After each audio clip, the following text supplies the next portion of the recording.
ازيكم عاملين ايه؟ يا رب تكونوا بخير. النهارده فيديو جديد لنا على القناه، ويلا ونبدا نقول يا بركه بسم الله زي ما اتعودنا. اللهم صل وسلم وبارك على سيدنا محمد وعلى اله وصحبه اجمعين.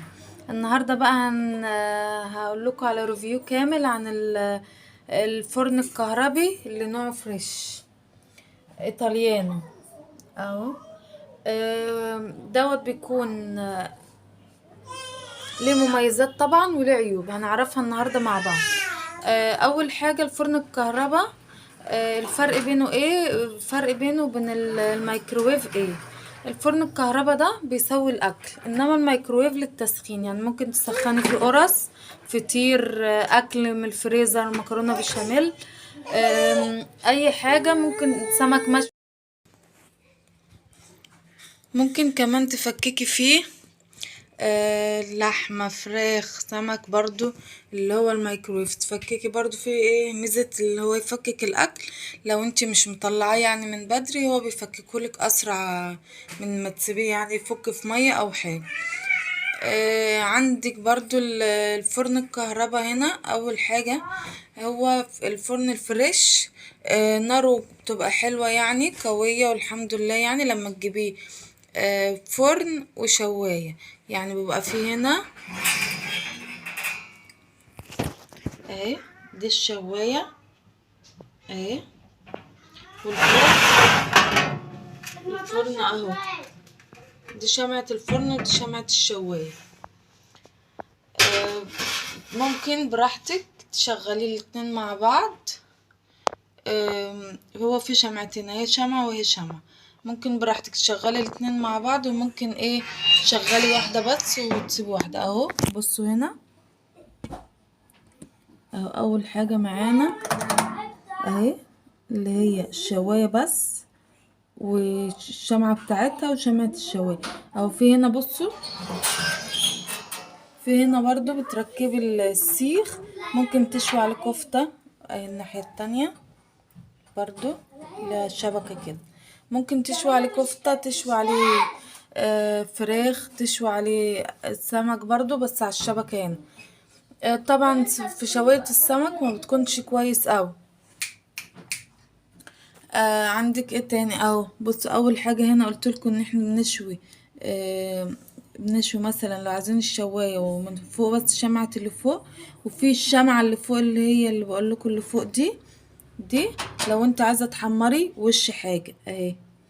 وبرضو دي شواية بس تفضل تلف كده، شواية بس. لو انت عايزاه مثلا والايه والفرن سخن، مش عايزة مثلا اشغله، ممكن هنا اشغل الشواية من تحت اهو. دي مثلا عايزة ايه احمر القعر بس، ومن فوق تحمر اهو. في هنا كمان شواية من فوق ومن تحت، وشواية مثلا فراخ او اللحمة او كده. ثواني هوريها لكم اهي، من فوق ومن تحت، والشواية لو حتى السيخ اهو، وتفضل تشوي من فوق ومن تحت برضو. دي ايه براحتك برضو ايه.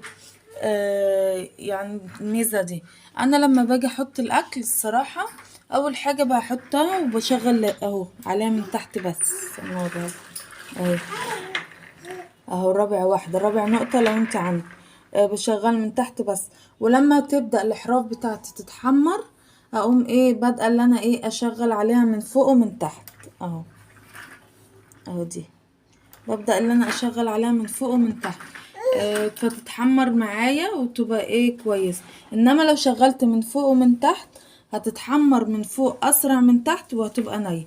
يعني مثلا زي صينية الكيكة، تقوم متحمرة من فوق، طبعا احنا عارفين ان هي بتتحمر من فوق اسرع. صينية بسبوسة لا، انت تبدأي الاول بدي، ولما تبدأ الاحراف بتاعت الصينية تتحمر معاكي تقومي مشغلة عليها بقى ايه البرنامجين. لو مثلا صينية معمر، صينية المعمر برضو بشغل عليها الاتنين. ليه؟ لان صينية المعمر بتعوز نار ايه جامدة، فبشغل عليها الاتنين تقوم ايه معاملة معايا مستوية معايا. عندك ايه تاني؟ درجات الحرارة اهو، عندنا 100 و150 و200 و250. انا لما باجي اعمل كيكة بخليها على 200، يعني مش ال200 بالظبط، بخليها على 200 يعني اقل سنة. ليه؟ لان لو خليتها كده ممكن تطفي معايا اهو انا مش مالكه اللي انا اوريكم قوي، انما لو عايزه نار قويه بجيبها على 250. مثلا حاجه استوت ولسه من النص ما استوتش، بهدلها النار شويه وبقوم ايه سايباها شويه ايه تستوي من النص، اللي هي مثلا زي صينيه كيكه لو ايه لسه اتحمرت من فوق من تحت. بقول لكم الغلطه دي لو كده عملتها مثلا، فبروح مهديها لها النار وسايباها في الفرن تقوم ايه مستويه معاكي. عندنا هنا اهو، عندك هنا برضو قن دوت شغالة عليه. لو انت مش عايزة تظبطي اي وقت من الاوقات الموجودة دي تفضل شغالة، يعني تحطي الفيشة بس وتظبطي حاجتك فوق، ومش عايزة ايه تظبطيها درجات ايه الساعات قصدي. طيب ماشي، لو عايزة اطفي خالص بدوس على اوف اهو، بلف التايمر بتاعي وبدوس على اوف. طيب ماشي، لو عايزة 15 دقيقة اهي، 30 دقيقة، و45 60 75 و90. دي اكتر حاجة موجودة فيه اللي هو ايه الساعة ونص. براحتك بقى انتي زي ما تحبي الدرجات اللي انت تحبيها على حسب الحاجة اللي انت حطوها. عندك هنا برضو تنظيف الشبكة بتاعته.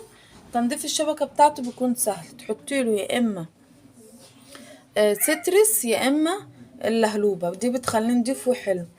الصراحة انا خايفة اغسله من جوه كده لان خايفة يصدي معايا، فالصراحة ما جربتوش، خايفة اجربه يصد. وعندك هنا الصاج برضو بتغسل بالسترس او اللهلوب. انا بحط له هنا ورق فويل ومحافظة عليه، بصوا من تحت بسم الله ما شاء الله عليه يعني اهو نضيف. انا بحط له ورق فويل اي حاجة تقع عليه، ولما بلاقيه اتوسخ بقوم شايلاه ايه رمياه. وبمسحه برضو من بره، برضو بمسحه يعني باي فوطه، يعني اي عفره زي كده بروح ايه ماسكاه مسحاه بينضف معايا بمنتهى السهوله. الازاز بتاعه بغسله وبروح مسحاه برضو بفوطه نضيفه بينضف معايا. ما بجرالوش حاجه، بغسله عادي بشويه سترس احطها عليه تدوب اي دهون عليه، واروح ماسكاه مسحاه وارجع تاني امسحه برضو ايه بطريقه نضيفه.